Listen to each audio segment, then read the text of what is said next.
योगी बाबाच्या या चॅनलमध्ये तुमचं स्वागत आहे. पुढचा जो पार्ट आहे तो आहे परत आपला न्यूमेरिकल्सचाच. लास्ट टाईम आपण काय केलं होतं, न्यूमेरिकल्स कव्हर केले होते आणि कोणत्या फॉर्म्युलावर कव्हर केले होते तर जरा बघा, फॉर्म्युले लिहून ठेवलेले आहेत मी. पहिला जो फॉर्म्युला आहे तो कुठला आहे, V is equal to IR, ज्याला आपण काय बोलत होतो, ओम्स लॉ. माहिती आहे ना, ओम्स लॉ. त्याच्यानंतर आपण बघितलं होतं रेझिस्टन्सचा फॉर्म्युला, R म्हणजेच काय, रेझिस्टन्स. त्याच्यानंतर आपण बघितलं होतं रेझिस्टिव्हिटीचा फॉर्म्युला, बरोबर. आणि पुढचा फॉर्म्युला आपण बघितला होता करंटचा फॉर्म्युला. हा तर सगळ्यात सुरुवातीला आपण बघितला होता. तर असे 4 फॉर्म्युले आपण बघितले होते आणि त्यांच्यावर बेस आपण क्वेश्चन करत होतो, बरोबर. आता जे पुढचे क्वेश्चन्स आहेत ते आपण ओके, तर जाऊयात पुढच्या सम्सकडे. पुढचा क्वेश्चन जरा बघा, गिवन. पुढचा क्वेश्चन त्यांनी दिलेला आहे, a current of 0.24 ampere flows through the conductor. म्हणजेच काय, करंट दिलेला आहे त्यांनी आणि करंटला आपण आयने दाखवतो. किती आहे तो, 0.24 एम्पियर. पुढे flows through the conductor Wien the potential difference of 24 volt. Potential difference दिला आहे आपल्याला, किती दिला आहे तो, 24 वोल्टचा. पुढे is apply between its two ends, what is the resistance. आता रेझिस्टन्स आपल्याला विचारलं. बरं, मग आपण एक काम करूयात, डायरेक्ट सोल्युशनमध्ये जाऊयात. बोला, फॉर्म्युला काय असणार आहे, तोच आपला ओम बाबाचा, V is equal to IR, बरोबर. हाच तर फॉर्म्युला आहे. बरं, V दिलं आहे का आपल्याला, हो दिलेला आहे. किती दिलं आहे, 24. करंट किती दिलं आहे, करंट दिलं आहे 0.24 इंटू, या दोघांमध्ये काही दिसत नाही म्हणजे मल्टिप्लाय आहे.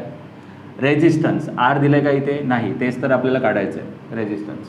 आता जे काढायचं आहे त्याला हात लावायचा नाही आहे, बाकीच्यांना एका साईडला सगळ्यांना पाठवून द्यायचं आहे. चला मग याला पाठवा इकडे.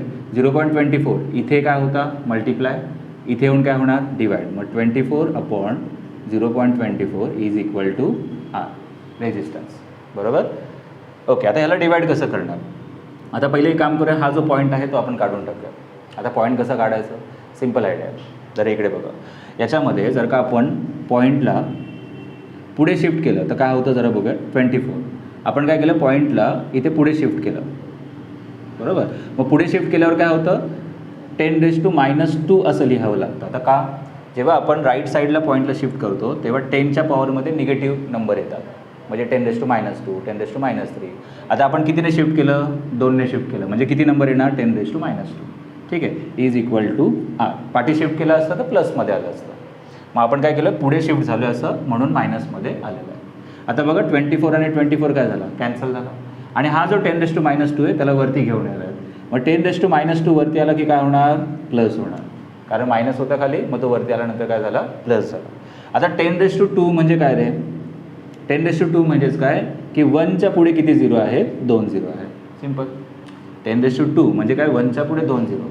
10⁻3 असेल म्हणजेच काय, 1च्या पुढे 3 झिरो. आलं लक्षात. मग आता आरची व्हॅल्यू किती आहे, 100 आहे. 100 ओहम. युनिट लिहायला विसरायचं नाही आहे, कारण रेझिस्टन्स आपण कशामध्ये मोजतो, ओहममध्ये. तर हा झाला आपला एक क्वेश्चन. आता पुढच्या क्वेश्चनला जाऊयात आपण, पण पहिले राहिलं असेल तर हे कॉपी करा, ठीक आहे. ओके, तर जाऊयात पुढच्या समकडे. पुढचा सम जो आहे त्याच्यामध्ये 2 केसेस दिलेले आहेत. Determine the current that will flow Wien the potential difference of 33 volt is apply. आता त्यांनी पोटेन्शियल डिफरन्स दिला आहे. तर आपण एक काम करूयात, या क्वेश्चनला आपण 2 पार्ट्समध्ये डिवाइड करूया, बरोबर. गिवन केस 1 आणि केस 2 असं 2 पार्टमध्ये आपण डिवाइड करूया त्याला. पहिले काय दिलं त्याने, पोटेन्शियल डिफरन्स दिलेला आहे आणि तो किती दिला, 33 वोल्ट. मग potential difference V is equal to 33 volt. पुढे काय दिले बघा, apply between the 2 ends of the appliances having the resistance of 110. आणि जे रेझिस्टन्स आहे त्या अप्लायन्सेसचं ते पण दिलेलं आहे आपल्याला. रेझिस्टन्स किती आहे, 110 ओहम. हे रेझिस्टन्स त्यांनी दिलं आहे. ओके, पुढे if the same current is flow through the appliances. आता बघा, सेम करंट फ्लो म्हणजेच काय की ह्याच्यामध्ये जो करंट आहे तो सेकंडमध्ये आपण यूज करणार आहे. मग पहिले ह्याच्यातला जो करंट आहे तो तर कॅल्क्युलेट करावा लागेल. मग हा करंट किती आहे जरा बघूयात आपण. मग फॉर्म्युला काय यूज करणार आहे, solution formula by Ohm's law. V is equal to, formula काय आहे, I इंटू R, बरोबर. हा झाला आपला फॉर्म्युला. आता V ची व्हॅल्यू किती दिली आहे, 33. करंटची व्हॅल्यू नाही माहिती, तेच तर आपल्याला काढायचं आहे. या दोघांमध्ये काही नाही म्हणजेच काय असतं, मल्टिप्लाय. R रेझिस्टन्स किती आहे, 110, बरोबर. पुढे आता हा करंट जर का पाहिजे तर कोणाला मग तिकडे हाकलून द्यायचं आपल्याला, याला हाकलून द्या या साईडला. मग काय होणार बघा जरा, हा माणूस जर का इकडे हाकलून दिलं तर हा मल्टिप्लाय होता, इकडे येऊन काय होणार, डिवाइड होणार. So 33/110 is equal to I. Okay done. आता जरा इथे चेक करा, याच्यामध्ये काय होईल, 11ने दोघांना पण डिवाइड होईल. तर 11 1 जा 11 आणि हा 0 ॲज इट इज, आणि इथे 11 3 जा 33. तर करंटची व्हॅल्यू किती येईल, 3/10. बरोबर. आता करंटची व्हॅल्यू जी आहे ती किती आली आहे, आय इज इक्वल टू 3/10 ही झाली करंटची व्हॅल्यू. पण करंटची व्हॅल्यू असे नाही ठेवू शकत आपण काय करूया, त्याला डिवाइड करूया. आता इथे पण डिवाइड करत बसायचं नाही आहे. आपण एक सिम्पल मेथड आहे की खाली जर का 1 0 असेल तर आपण काय करतो, 1 डिजिट नंतर पॉईंट ठेवून देतो, सिम्पल. मग आय इज इक्वल टू आपण काय करायचं, 0.3 असं लिहूया. आणि करंट आहे म्हणून ते ॲम्पियरमध्ये असणार. 0.3 कसं आलं समजलं, कारण खाली 1 0 होता म्हणून 1 डिजिट नंतर पॉईंट ठेवायचा आणि पाठीमागून स्टार्ट करायचे पॉईंट द्यायला. मग 2 0 असले असते तर काय आलं असतं, 0.03 असं आलं असतं, म्हणजे पॉईंट अजून पाठीमागे येणार. मग 2 डिजिटने पॉईंट पाठीमागे आला असता. क्लिअर आहे इथपर्यंत. आता हा झाला आपला करंट. आता हाच करंट त्यांनी काय केलं, दुसरा ॲप्लायन्सेस जो आहे त्याच्यामध्ये पाठवलेला. तर त्यांनी बघा काय दिलं आहे, if the same current is flow through an appliances having the resistance of 500 ohm. दुसरा जो ॲप्लायन्सेस आहे ना त्याचा रेजिस्टन्स 500 दिलेला आहे. म्हणजे करंट सेम, करंट किती आहे आता 0.3 ॲम्पियर हा करंट आहे. म्हणजे हाच करंट आपण इकडे फ्लो करणार आहे. पण त्याचं रेजिस्टन्स जो ॲप्लायन्सेस आहे आता त्याचं रेजिस्टन्स जे आहे ते किती आहे, 500 ओम आहे. मग त्यांनी पुढे विचारलं आहे, having the resistance of 500 ohm how much potential difference should be apply across its two ends.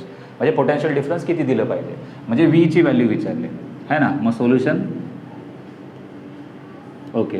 आपल्याला परत माहिती आहे फॉर्म्युला काय असतो, V is equal to I R. तोच फॉर्म्युला आहे बाय ओम्स लॉ. आता व्ही माहिती नाही आहे. हां, करंट आपण काय घेतला आहे 0.3. त्याच्यानंतर रेजिस्टन्स किती आहे 500. आता या दोघांना मल्टिप्लाय कसं करणार, सिम्पल टेक्निक आहे. 5 3 जा किती होतं 15 म्हणून 15 लिहिलं. हे 2 0 होते म्हणून 2 0 लिहिले. आणि पॉईंट सगळ्यात शेवटी द्यायचा. पॉईंट किती डिजिट नंतर आहे, 1 डिजिट नंतर आहे म्हणून 1 डिजिट नंतर काय दिला, पॉईंट दिला आपण. बरोबर. मग किती आलं आन्सर आपलं 150. ओके. 5 3 जा 15, 2 0 पहिले ठेवून दिले आणि नंतर पॉईंट ठेवला. पॉईंट आफ्टर 1 डिजिट, कारण इथे पण 1 डिजिट आहे म्हणून आपण पॉईंट 1 डिजिट नंतर ठेवला. आणि सुरुवात करताना राईटपासून सुरुवात करायची पॉईंट देताना.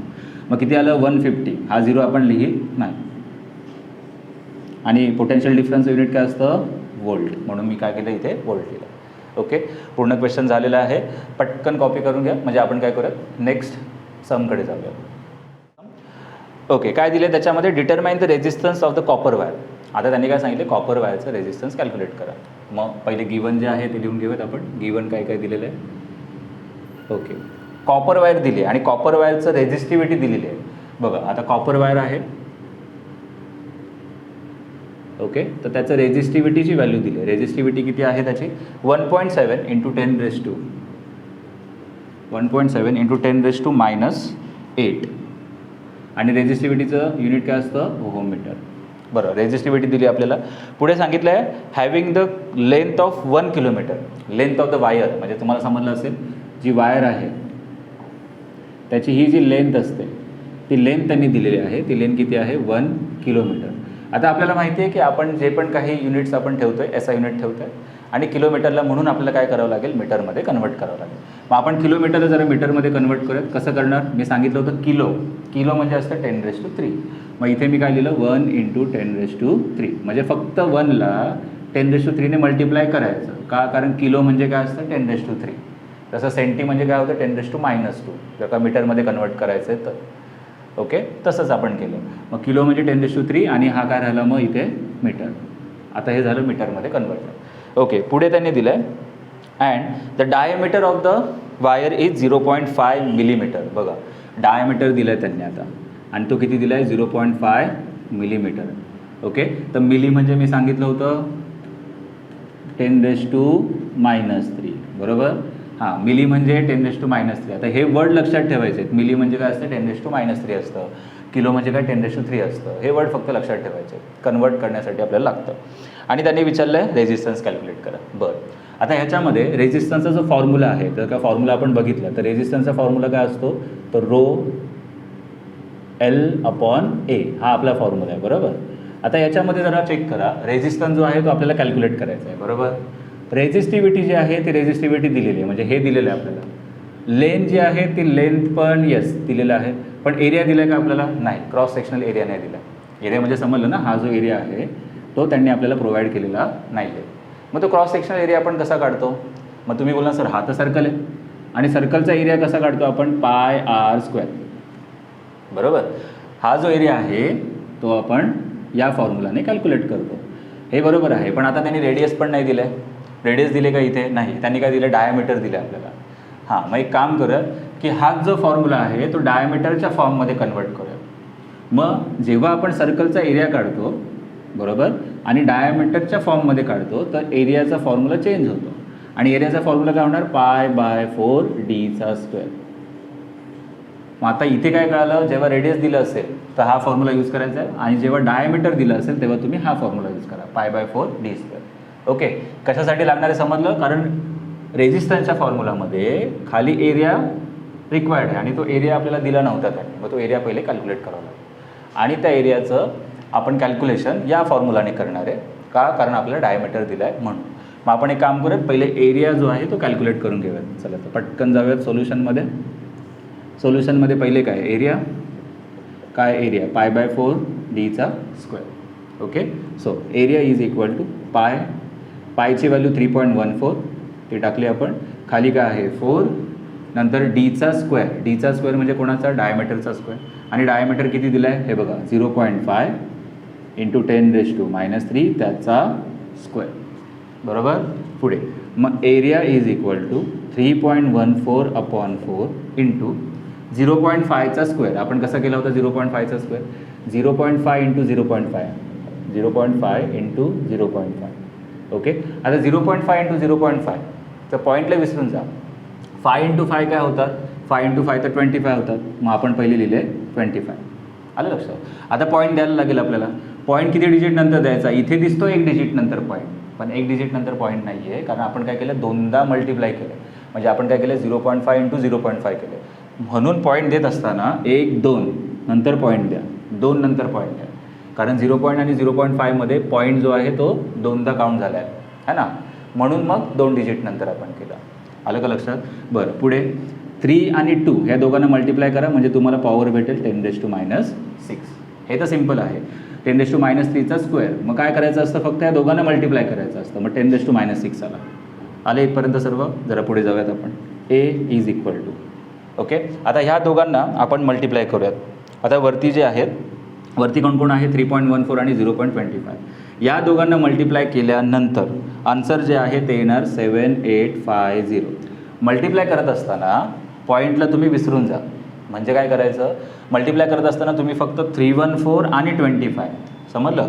314 आणि 25 याला मल्टिप्लाय करा. मग ह्याचं मल्टिप्लिकेशन किती येणार आहे? 7850. ओके. मग शेवटी पॉईंट ठेवा. आता पॉईंट किती डिजिट नंतर ठेवणार? 1, 2, 3 आणि 4.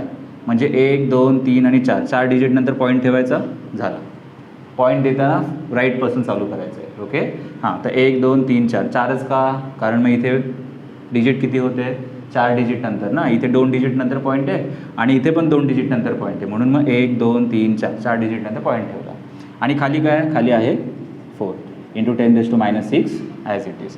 आता ह्याला डिवाईड केल्यानंतर तुमचं जे आन्सर आहे ते आन्सर येईल तुमचं 0. ओके. आता हे जे आन्सर आहे ते येईल 0.1962 × 10⁻⁶, बरोबर. हे आन्सर काहीतरी येणार तुम्हाला. आता हे जे आन्सर आहे ना ते आन्सर आपण काय करा? राऊंड ऑफ करूया. राऊंड ऑफ म्हणजे एवढं पूर्ण आन्सर घेत बसायचं नाही आहे, तर त्याच्यामध्ये काय करायचं आहे आपल्याला? राऊंड ऑफ करायचं, डिजिट्स कमी करायचे. तर इथे काय झालं? 0. पॉईंट नंतर मला फक्त 2 डिजिट पाहिजे, बरोबर. तर हा तिसरा जो डिजिट आहे 6वाला तो मला नको आहे. मग तो 6वाला डिजिट तुम्ही काढू शकता डायरेक्ट. 6 नंतरचे सगळे डिजिट काढू शकतात, म्हणजे 6, 2 हे सगळे निघून जातील. फक्त काय होणार की 6 जो आहे तो 5 पेक्षा मोठा आहे की नाही. मग जर का तो नंबर 5 पेक्षा मोठा असेल, म्हणजे जसं इथे 6 आहे ज्याला तुम्ही काढताय तो 5 पेक्षा मोठा नंबर आहे, मग तो नंबर जर का काढून टाकायचा आहे तर तुम्हाला अगोदरच्या नंबरमध्ये एक काय करावं लागेल? ॲड करावं लागेल. मग 9मध्ये जर का मी एक ॲड केला, 9 + 1 किती होणार? 10 होणार. मग 10 झालं की इथे पण एक ॲड होईल आणि काय होईल 20 होईल. मग इथे आन्सर काय येणार 0.20 इंटू 10⁻6. ओके. आणि हे झालं तुमचं एरियाचं आन्सर.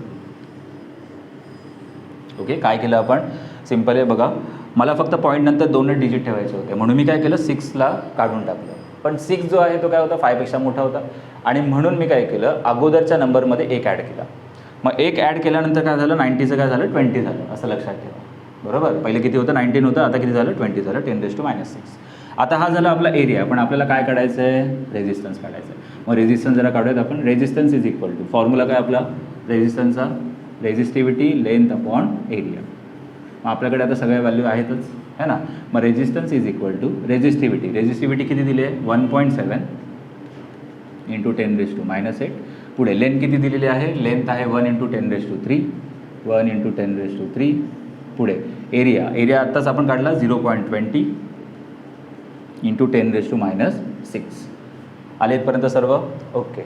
चला पुढे जाऊयात. मग आता याच्यामध्ये बघा जरा हा 10⁻6 वरती जाऊन काय होणार +6. मग जरा R इज इक्वल टू 1.7 आणि हे 0.20. हे बघा या दोघांना आपण जरा साईडला ठेवूयात. बरोबर. आणि हे 10वाले जेवढे जण आहेत म्हणजे 10⁻⁻ समथिंग काहीतरी आहे त्यांना सगळ्यांना बाजूला काढूयात. मग काय होणार 10⁻8 keep it as it is. 10⁻3 त्याला पण तसंच ठेवलं आणि हा -6 जो होता तो वरती जाऊन काय झाला +6. आता हा 1 नाही लिहिला तरी चालतो म्हणजे हा जो 1 आहे तो तुम्ही नाही लिहिला तरी चालतो. बाकी बघा सगळे टर्म्स आपण घेतलेले आहेत. ओके. बरं. आता R इज इक्वल टू आता या 7च्या पुढे काय नाही म्हणजे काय आहे तर 1.70 आहे ना. 7च्या पुढे काही नाही आहे म्हणजे 0 आहे म्हणून मी काय लिहिलं 1.70 आणि इथे काय लिहिलं 0.20. ओके. जो आहे तसा नंबर ठेवून दिला. आता इथे 6 आणि 3 हे दोघं बघा प्लस आहेत. मग 10च्या पॉवरमध्ये हे जे व्हॅल्यूज आहेत त्यांचं आपण ॲडिशन करू शकतो कारण त्यांचा बेस सेम आहे. मग मी काय केलं 10⁻8ला तसंच ठेवलं. 6 आणि 3 किती होतात 10⁻9. 6 आणि 3 10⁻9 झाले ते. आता 9 - 8 किती होणार 10⁻1.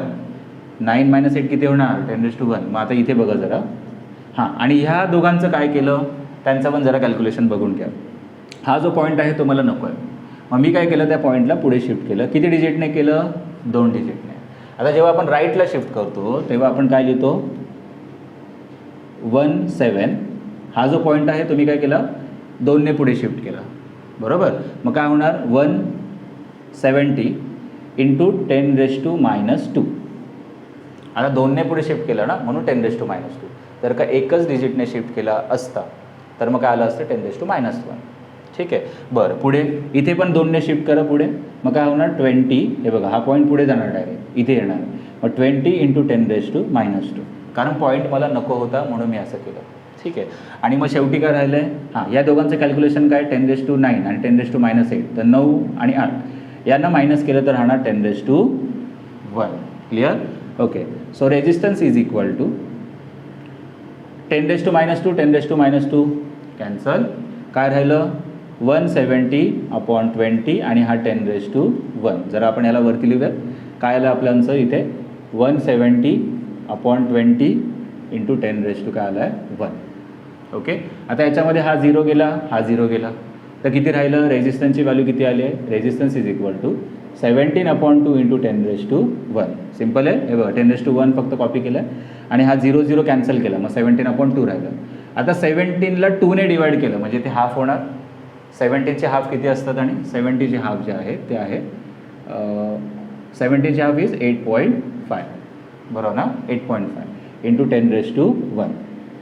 आता 10⁻1 जो आहे तो 1 नाही लिहिला तरी चालतो. 10च्या पॉवरमध्ये जर का 1 असेल ना तो नाही लिहिला तरी चालतो म्हणजे फक्त काय लिहायचं आपण 10. आता या दोघांना जर का मल्टिप्लाय केलं तर याचं आन्सर किती येणार आहे 85. सिम्पल आहे. मग आन्सर जे आले ते आपल्याला किती आलं रेजिस्टन्सचं 85 ओहम. बघा कॅल्क्युलेशन एकदा बघून घ्या. फक्त इथे आपण काय केलं पॉईंट 2ने पुढे शिफ्ट केला इथे पण 2ने 10⁻2 10⁻2 कॅन्सल झाला म्हणून. आता हे 2ने शिफ्ट केलं म्हणून हे आल्या 10⁻2 मग त्यांना कॅन्सल केलं. काय राहिलं 170/20 आणि हा 10⁻1 जो आला होता तो. मग 0 0 कॅन्सल केलं. 70चे हाफ केले. 17चे हाफ किती असतात 8.5 असतात आणि 10⁻1 जो होता त्याला आपण 10 लिहिलं होतं. मग 10 आणि 8.5 मल्टिप्लाय केलं तर काय येणार 85 आन्सर येणार म्हणजे आपलं रेजिस्टन्सचं आन्सर किती आहे 85. हा पूर्ण क्वेश्चन झाला कंप्लीट. आता कॉपी करायचा असेल तर पटकन कॉपी करा आणि याच्यानंतरच्या व्हिडिओमध्ये आपण काय करणार आहेत, बाकीचे न्यूमेरिकल्स आणि पुढचा जो पार्ट असेल करंट इलेक्ट्रिसिटीचा तो आपण कव्हर करणार आहे. ठीक आहे, तर तोपर्यंत अभ्यास करत राहा आणि काही डाऊट असतील तर मग कमेंट सेक्शनमध्ये विचारलं तरी चालेल. ओके.